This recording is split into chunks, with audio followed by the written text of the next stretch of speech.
Welcome back to JH Diesel. We are back here with another great episode today. Hope you guys really enjoyed our 78 project we just finished up and introduced in the last video. It was honestly so cool and so epic to be able to do this project, to have something sitting in my barn for that long.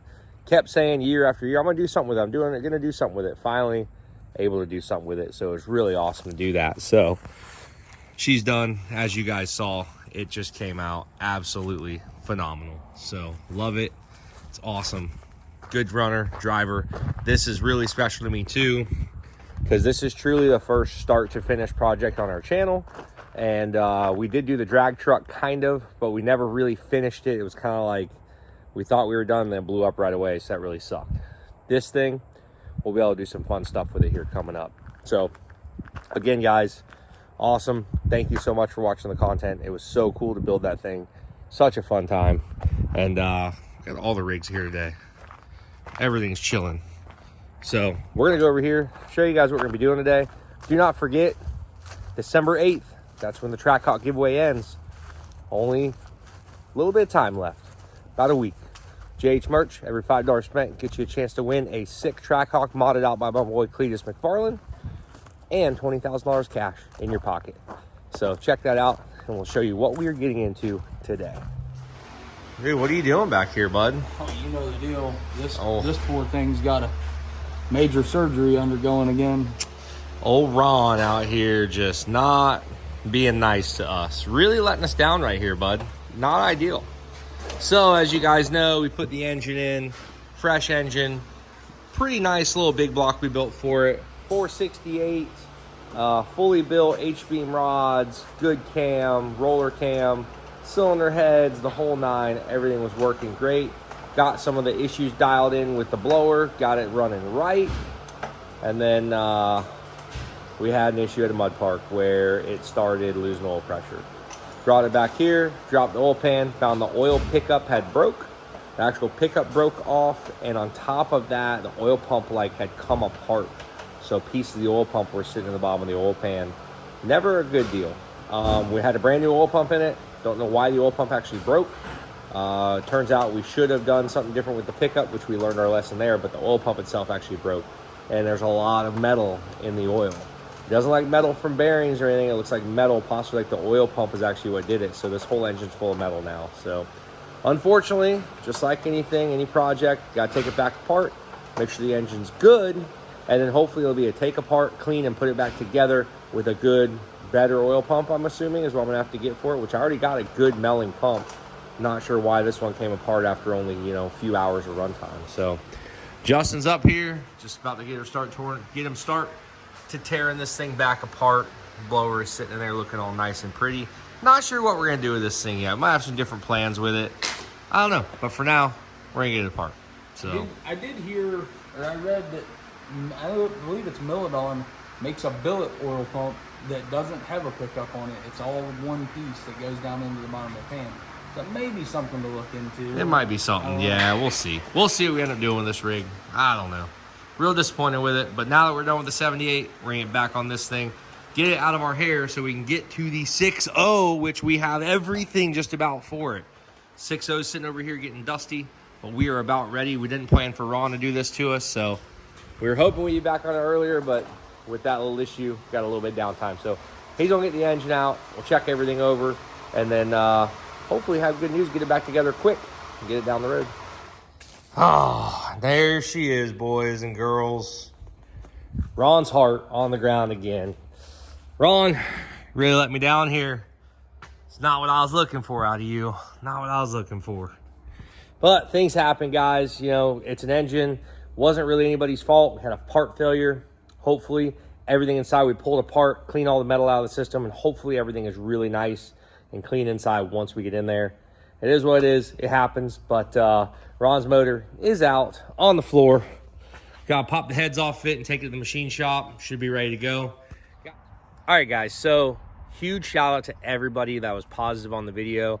Guys, we couldn't do this without you. You guys are awesome. Thank you for the views. Thank you for watching the video. Thank you for the new subscribers that love the project. They want to basically see some more like this. So huge shout out to everybody that was positive and loved the build.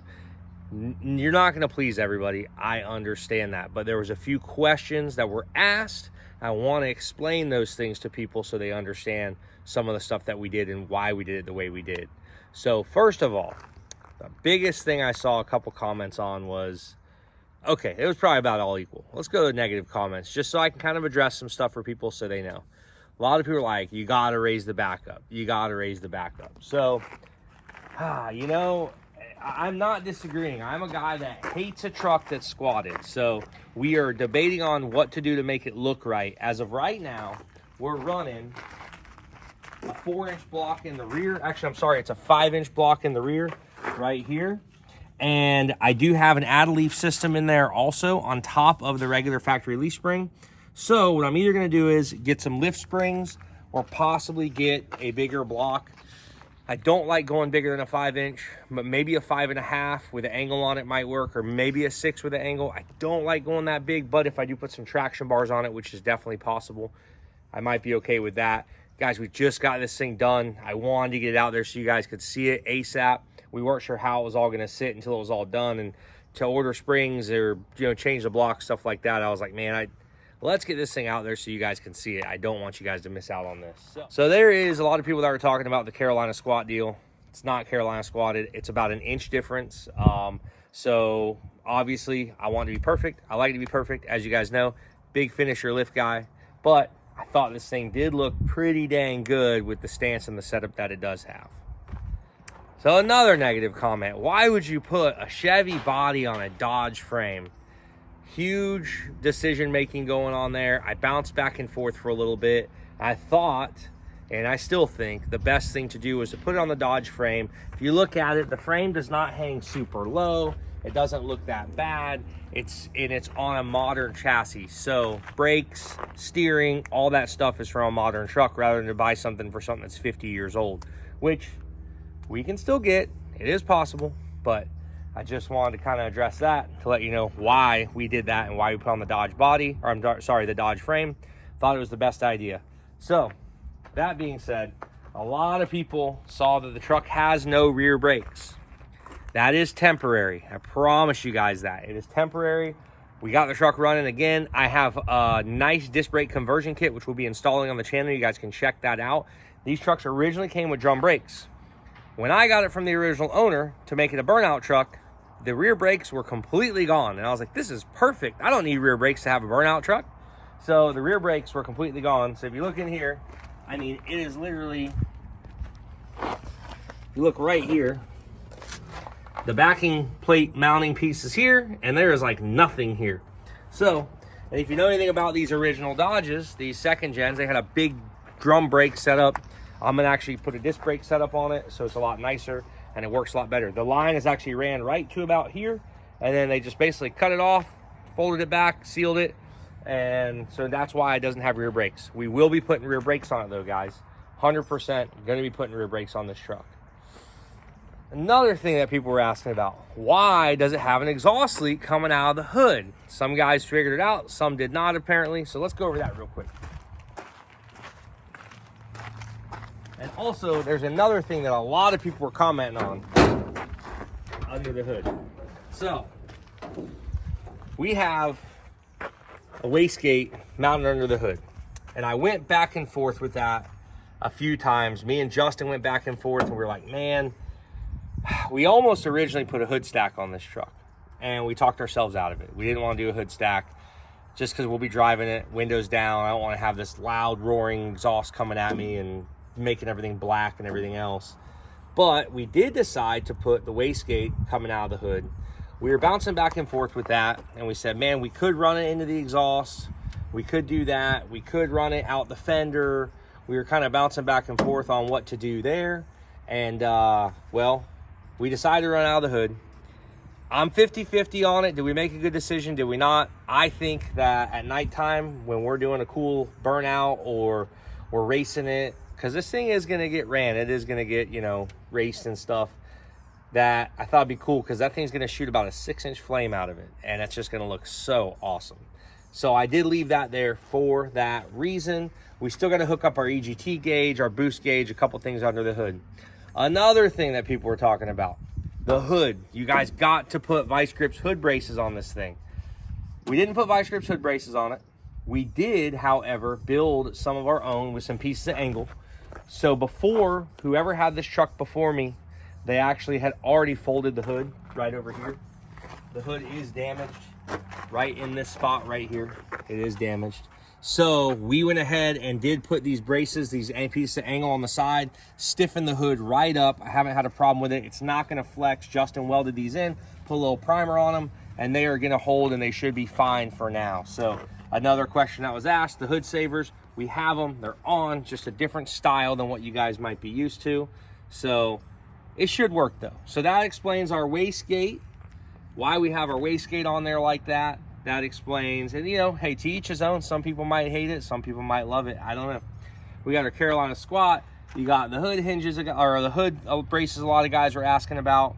So I'm just kind of going over so you guys know what we're planning to do with this thing and why we're doing what we're doing. Rear brakes. So another thing that was commented was about the transmission. The truck originally had a MV 4500 5-speed manual transmission with a dual disc South Bend clutch.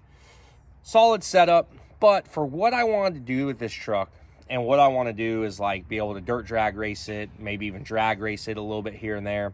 A couple guys were like, a manual is just as fast. No, it's not. I'm sorry. You can ask any race car driver. A full-blown manual transmission with a clutch that you have to use, all that. It is the same setup per vehicle is not going to be the same speed going down the quarter mile as if you were to run an automatic that's good and well built. I'm not trying to race this thing every day. I want to have fun with it though. It is running a full manual valve body on it, and I'll show you guys that in a second. But I do want to have some fun with it. I don't want to have to sit at stoplights and clutch and gas and go. I don't know. I wanted to be a little bit more comfortable when I drove it. I don't have to deal with that. And for racing, like I did a dirt drag race with it before, and just these trucks aren't like sports cars. You know, you got a sports car, your shift pattern is super tight. They make some short throw shifters for them. Like I said, I'm not downing anybody with a manual, but automatics, the good well-built automatic, same setup, it's going to be faster on the track or in the quarter mile. No, it's not a race truck, but it's what I wanted to do. It's my build, so whatever. That's what I wanted. So as far as that goes, by swapping it over, also the MV 4500, if you look up mods for those with the power this thing's making, they're very, very, very notorious for input shafts, braking, twisting. They don't make a lot of aftermarket upgrade parts for that transmission. My input shaft had a slight little twist in it already. It was supposed to be hardened and everything else. So you know what? Like I was just like, you know what? Let's just not worry about that, and we'll do the auto. So now going to the automatic transmission. Again, you open this thing up. And God, the interior is just coming out so freaking nice. It is almost there. It is just awesome. And I had a couple people kind of talk about the shifter on it, how big and gaudy the shifter is. Let me show you how that thing works. So I did get me some floor mats because I don't want to ruin our nice new carpet. So people were asking about the shifter. Man, you should have left the column shifter in it, this and that. If it wasn't a full manual valve body, I would have 100% left the column shifter in it. Why did I go to a full manual valve body? I didn't want to do a full manual valve, or I didn't want to do a regular valve body because I want to be able to control the shifts. I want to be able to control that. I want to be able to basically, run it where I want to run the RPM range, how I want to run it. I don't like the way a stock Dodge transmission shifts. That's just me personally, but I don't like the way it shifts. I'd rather have something full manual valve body, shifting hard, firm. Just rather have that setup, especially for what we're doing. And that saved me from having to wire up switches elsewhere. The shifter we got, here's my lockup switch. So once you hit 1, 2, and then you go from first to second, and then boom, you slam your lockup on. And then this is your overdrive. You slam third after the lockup, and then boom, your overdrive comes on, and that's your overdrive. Come to a stop, overdrive off, lockup off. So there you guys have it with the shifter. It just worked out that way whenever I got everything from Fire Punk Diesel with the full manual valve body. This is the shifter they recommended and came with the switches, everything already dialed in, wired up. So we just had to wire it. We're not done. We are going to build some kind of center console, clean up some stuff there. That's another thing we're going to do. Some stuff for the shifter cable to kind of take some attention off that. So a couple things, you know, we are not 100% done with this project. It is a project. About 95% done, but I didn't want to hold this thing back from you guys any longer. So another thing, oh, the automatic transmission is trash. Very untrue. 10 years ago, 15 years ago, you told me to put a Dodge transmission in something, I would have said, you're crazy. I'll never do that. Those things are junk. Now, the way the technology has come and the way the guys know how to build these transmissions, this thing should hold up just fine, just as good as any manual clutch setup, whatever you have. This trans should be good. If you remember, it's fully built, billet intermediate, billet output, and billet input shaft. We've got a monster transmission cooler, which is from Durali on there. And then right behind it, we got our fast fuel system, which I forgot to give them a shout out in the last video, because that thing is what supplies the fuel to this rig and makes it happen. And I think one of the last comments I was seeing was something about it's too smoky, it's not tuned right, yada, yada, yada.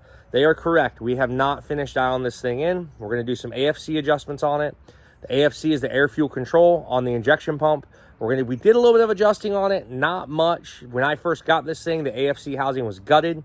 If you look at that up, some of you guys might know what the AFC is. They have a foot inside, and that's travels basically for how much fuel the pump is getting. It's got a massive pump in it. It's got a lot of fuel going to it, 13 millimeter industrial injection P pump. So we went ahead, put a foot back in it, make it a little bit more drivable, which has worked out pretty nice so far. So on top of that, with the AFC needing to be adjusted, we do have to have this thing running a little bit rich, because we have about a 200 shot of nitrous that we plan to spray and use pretty consistently as soon as it's being done hooked up, which will happen pretty soon. So you guys will check that out in the next couple videos. So I just wanted to go over some stuff. A lot of questions were being had on it. And the final question, is this thing going to be a giveaway truck? I'm not going to give this truck away. Here's why. This is a truck that I've had for a very, very, very long time. I don't like to get a project and just get rid of it kind of deal. I do like to use and run what I build and what I have, what we've built, me and Justin. We want to run it. We want to have fun with it. And this truck is kind of a project. Now, with all the interest you guys showed, maybe we will have something similar along the lines of a similar build that's a little more user-friendly. So just about anybody will be able to drive it. It'll be automatic, put it in gear, go with it. Be a fun toy, fun daily if they wanted it. Maybe just something totally different, but hear me out on it. It would be awesome just like this. So not gonna give this one away, guys. I'm sorry, but it's just a little bit too much of a project. A lot of tinkering is probably gonna have to go into this thing to get it fully dialed. This engine that's in here, it's not the best engine. We do need to probably update the engine, put a little bit better engine as far as, or rebuild this one, bore it out. Cylinder's probably a little hurt. Had some really nasty burnouts on it, and there's been a lot of abuse to it. So, not giving it away, but again, we might have something really cool that you guys will love, because we are going to be doing some more giveaways next year. We're going to be a huge year for JH Diesel. We're going to be doing a lot. So I think I addressed all the questions that everybody had on it. Again, guys, thank you so much for all of the positive vibes with it and for all the questions. I would love for you guys. That's why I love you guys and love to hear from you guys, so I know what we can maybe make better. I'm not perfect. We're not perfect. We're going to make mistakes just like anybody else out there, but I'm glad I can share them with you. I'm glad I can get your feedback on it, because I really, really enjoy this thing, and I really am going to enjoy this thing for the future to see what it's going to hold, because I have a feeling it's not going to stay the same setup. The stance, the truck, that might, but engine-wise, I think we're going to be doing some really cool stuff to that, and might be making it pretty serious. We'll see. But as of right now, guys, this is how the truck's going to be. We got a couple more things to update on the interior, like I said. And once we do that, the interior will be fully done, fully set up. Some guys asked about the dash pad. Any OEM parts you see in here came from LMC Truck. The seat cover, the door panels. I'm not sponsored by LMC Truck. They did not give me anything for free, but I'm just telling you guys that's where I got all the stuff from. A lot of the stuff we cleaned up ourselves. The instrument cluster, Classic Instruments gauge cluster. Dash pad was from LMC. So a lot of stuff basically came from LMC, door panels, all that stuff. A lot of LMC parts in this thing because that is where, you know, since I've been growing up, that's the only place you get your classic truck parts from. So a couple other small places we got a couple small things from, but for the most part, all your interior LMC.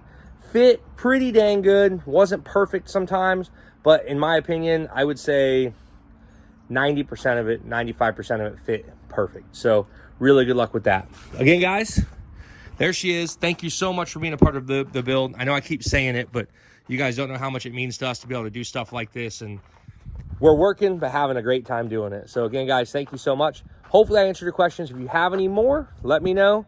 Not a problem. I'll be doing my best to answer them. So thank you for watching the JEEP channel. We will see you next time.